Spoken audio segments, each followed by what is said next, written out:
Phenyl 32%, 136 ml, emulsifier OP95 60 ml, and cresol mixture 4 ml.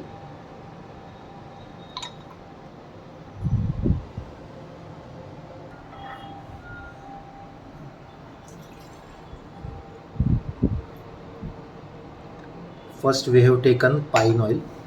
Now we will add OP95 in that.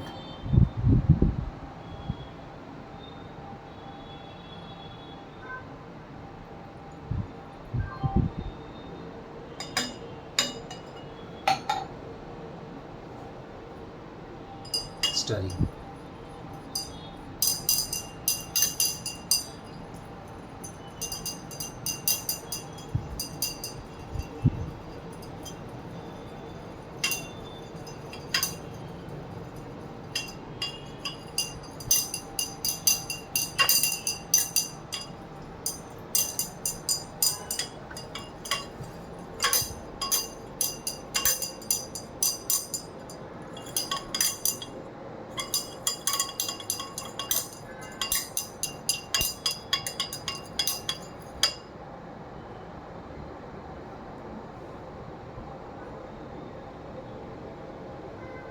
Now we will add cresol.